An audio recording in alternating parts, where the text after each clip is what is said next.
I was born and raised in New York, but 2 years ago, I moved out of my parents' house and started living alone in the city. If I stayed at home, I don't have to pay rent, and my mom would cook all my meals. Sure, it was easy, but I wanted to stand on my own independence. There is an apartment I chose in a spot where I could get to work on a single train line. No transfers necessary. It's a modest 4-story building with a total of 12 units. The first and second floors cater to singles. The third and fourth floors are geared towards families, and my apartment was a corner one on the second floor. That evening, right after I came back from work, my doorbell rang. Given that the building entrance is secured with an automatic lock, so I thought it must be one of my fellow residents. I'm not exactly chummy with any of them, so I wondered what they might want. When I opened the door, it was a young woman who said she'd just moved into the apartment next door. Oh, she's pretty cute. Opening the door sparked something in me. She was probably around my age. Not too skinny, not too fat, with bright, wide eyes and a quiet demeanor, she struck me as a typical, diligent office worker. Hi, I'm Mary, just moved into 202 next door. Hi, I'm James. She introduced herself, offering me a small paper bag with handles. It was a gift for her new neighbors. Some might wonder, do people in New York still do this, making courtesy visits when they move in? Of course, not everyone does. But some do, indeed. Whether or not they do it, it's up to the individual. There may be differences in first impressions, but I don't judge people based on whether they greet or not. That's the depth of tolerance you find in New York. After we exchanged a simple greeting and she left, I quickly opened the housewarming gift she had brought. Inside was a cookie shaped like a cat. A cat, but it's a cookie. I don't dislike cookies, but I don't particularly enjoy eating them either. I dislike the feeling of crumbs getting stuck in the crevices and contours of my teeth after eating. Still, I appreciated the gift and decided to save it for when I was peckish. Anyway, this new neighbor of mine and I seemed to share quite a few life patterns. Our timings coincided when taking out the trash in the morning and heading to work. Although there were several ways to get to the station, our usual paths overlapped. Our times for returning home in the evening coincided too. We even bumped into each other at the local shopping street on days off. So, we ended up having casual conversations along the way. Mary, are you by any chance a cat lover? Why would you say that? I found her overreaction strange and responded. Well, the cookies you gave me when you moved in, they were shaped like cats. Darn it, oh right. Why did I choose those, again? She looked embarrassed and gave a wry smile. On my days off from work, I would either lounge around at home, or at most, head out to the local shopping street or the neighborhood grocery store. One day, while I was waiting at a frequently crossed intersection, a large dog on a walk half stood and clung to my waist. The owner pulled the dog back and apologized to me. But I love dogs, so I was rather pleased. I bent over and gave the dog a hearty pat on its neck. Since then, I looked forward to meeting the dog on its walk at that intersection. The dog would half stand and cling to me as if it was a given when we met. I prepared dog treats, of course, with the owner's permission, and gave them to the dog. The dog would eat the treats I held in my hand. When the dog took the treats, its fluffy fur would tickle my palm. Those few minutes were moments of pure bliss for me. However, one day, Mary happened to pass by while I was frolicking with the dog at the intersection. She must have been very surprised because she was staring at me, halfway recoiling. Even when I greeted her, she remained stiff. I later learned that she wasn't particularly fond or afraid of animals, but she was scared and had a hard time with large dogs. It had been about a month since Mary moved in. That morning, as we were walking together to the station, she said, "People have been clearing their throats at me, clicking their tongues." She was talking about incidents on the escalator. She was originally from Kansas, and it was her first time living outside the Midwest. In the Midwest, when riding escalators, people stand on the right side and leave the left side open. However, in the Northeast, it's the opposite. She had heard about it, but out of habit, she stood on the right side of the escalator, which would earn her some throat clearing and tongue clicking from people behind her. Is the food taste different too? Yes, but New York has everything. Still, she was surprised by the thinness of the 8-slice bread. In the Midwest, even 6-slice bread is considered thin. Speaking of bread, there's the egg sandwich. In the Northeast, the standard is a sandwich with egg salad made from chopped boiled eggs mixed with mayonnaise, but in the Midwest, it's common to sandwich something like an omelet. There are other differences too, like local slangs, abbreviations for famous burger chains, and whether beer sizes are referred to as pint or half pint. Even though she knew these differences intellectually, experiencing them firsthand led to a series of surprises. She shared somewhat bashfully. I enjoyed listening to her stories. I had never left New York except for vacations.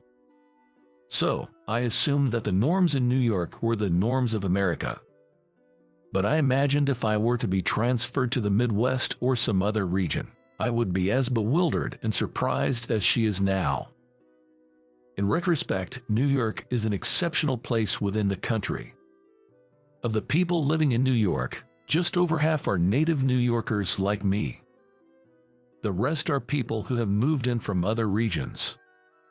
People often say New Yorkers are cold, but if you're referring to people living in New York, nearly half of them are folks who have migrated from other regions. That morning, as usual, I was taking out the trash and about to head to the subway station. She, who normally appears right after me, was surprisingly late. Wondering if she had a different schedule that day, I waited for her a bit. Just then, she came running up, looking rushed. "Good morning. Did you oversleep? Did you wait for me?" she asked, looking apologetic as she disposed of her trash. "I didn't oversleep, but, Luna, I took a little time getting ready." As she said this, she brushed off her navy blue suit skirt. We then, as usual, walked side by side toward the station. I glanced at her shoulder. Numerous thin, short, white hair-like things were there. Because of the navy color, the dust was noticeable. "There's something on your shoulder," I said to her casually. She hastily brushed it off with her hand. Yeah, I was worried about dust on my clothes. That's why I was late getting out." The following weekend, after having lunch at a burger chain with the different acronym she mentioned, I was walking home through the shopping district. There she was, intently reading a flyer or something posted on a light pole. I called out to her from a short distance away. But for some reason, she ignored me and ran off. Puzzled, I watched her leave, then walked up to the pole and looked at the poster she had been engrossed in. It was a flyer for a cat adoption event. I recall her saying she was indifferent to animals. After returning to my apartment, I checked my mailbox and found, mixed in with the junk mail, a notice from the apartment management company. It stated they had received complaints about pet food pouches in the residents' trash, and they were reminding everyone that pets were prohibited in this building. This can't be about me, can it? I remembered that I had given some treats to a large dog I'd met at the crossroads and had brought the empty bag home to throw away. I guessed that someone who saw it might have contacted the management company. The bag was translucent, and I had carelessly thrown it in, so it must have been visible. I bowed my head in apology to the unknown fellow resident for the misunderstanding. However, it wasn't me who had caused a misunderstanding, nor was it someone else. Indeed, someone was keeping a pet in one of the apartments in this building. It was right after this when it came to light. As I returned to my room, I opened the window and leaned out to check the garbage bag I'd left on the balcony. As I lifted the bag, sure enough, through the bag and mixed with the other garbage, the recognizable pouch from the dog treats was plainly visible. At that moment, something caught the corner of my eye. There was a partition board between my balcony and the next rooms. At the bottom of the board, there was a gap about 4 inches high from the floor. There was something gray on the floor in front of that gap. For a moment, I thought it was a dead mouse and I jumped. Then, with trepidation, I took a closer look. Turned out, it was a mouse all right, but a small mouse stuffed animal. Did it fall from the balcony above? As I reached down to pick up the stuffed mouse, I noticed something moving in and out of the gap in the partition. What is this? It was a soft, stick-like object covered in pale fur. When I tried to get a closer look by bringing my face near, it quickly retracted, and when I gave up and pulled my face away, it came out again. It wasn't just moving in and out, either. The tip of it was beckoning, as if trying to retrieve something. I initially thought it was one stick, but it was actually two. Then I noticed the paw pads. It was a cat's paw. It probably had been playing with the mouse stuffed animal on the neighboring balcony and had accidentally pushed it onto mine. It was trying to retrieve it. I pushed the mouse stuffed animal back toward the gap at the bottom of the partition. Immediately, the cat's paw pounced and retracted, clutching the stuffed animal. Good for you, kitty, you got your toy back. For a while, I was grinning to myself, picturing the cat probably playing ecstatically with the reclaimed stuffed mouse. Then, I suddenly snapped back to reality. Next door was her apartment. Why would there be a cat in her place? All right, the dust on her navy blue suit when she came over, it was cat hair. She must have a cat, there's no doubt about it. Even though this apartment complex doesn't allow pets. This was not something I could ignore. I immediately went to visit her next door. When I rang the doorbell, she cracked open the door and peeked out. As she asked what the matter was, I shoved a notice from the management company in front of her nose. Did you see this? It was in your mailbox, wasn't it? Yes, I saw it, but she was clearly flustered. Is this your cat, perhaps, Mary? No, not at all. She was grimacing. Then why was there a cat on your balcony? I saw it, just now. Could it have been a mistake? Maybe. Her face was pale. I peered over her shoulder into the room. But there was no sign of a cat. Then it happened. She let out a little gasp and lifted one foot. I looked down at her feet. So, who's this? A cat sat at her feet, its head resting on its front paws. The cat looked up at me as if to plead not to torment her. Then, she picked up the cat and invited me into the room. When I walked further into the room, she put the cat down on the floor and headed to the kitchen to make tea. Yes, she's mine. Her name is Luna. Whiskers stayed where she was put down, sprawling on the floor. Once she made tea for me and herself, she sat down at the table, gave some fresh water to Luna next to her, and turned to me. As I took a sip of tea, Luna staggered to her feet and began to drink water too. She looked down at Luna and said, I found her when she was a kitten. I was in kindergarten at the time, so she's already 18 years old or maybe even older, a real old lady. She said they were like sisters, growing up together because she was an only child. She has lived a long life, but I wonder how many more years, or months, or weeks. No, how many more days we can be together. She was born and raised in Kansas, her hometown, graduated from a local community college, and got a job at a local company through her father's connections. But she couldn't give up her longing for New York, so she applied to a job posting by a company in New York and was luckily hired mid-career.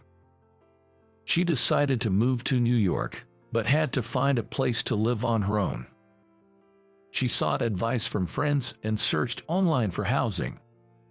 Finding a place was difficult, she admitted, especially without any familiarity with New York. In her apartment search, she couldn't find a place that met her requirements like location, budget, and pet friendliness. Her start date was fixed and she didn't have much time. She chose this apartment, mainly because it seemed convenient for commuting. She considered leaving her cat behind since pets were prohibited in the apartment. But you ended up bringing her anyway, not knowing how many more days you could spend together. She bowed her head at my words. As I watched her, I remembered my own childhood. My family home was in an old residential neighborhood in the heart of New York, lined with aging single-family homes. Even as a child, I could peer over the fences of our neighbors' homes. Back then, an elderly couple lived next door. They were always very kind to me. They had a dog that they kept in their yard. The dog was friendly towards me. We often played over the fence, and sometimes I even took it for walks. It was in the fall when I was in 2nd or 3rd grade. The old couple next door decided to move in with their son due to their old age. I was just a kid, but I felt sad thinking about saying goodbye to the dog. And so, it was the eve of the old couple's move. Due to a typhoon, heavy rain was falling outside. The wind was so strong that the glass on the porch was shaking and making noise. I went to the porch to check the outside.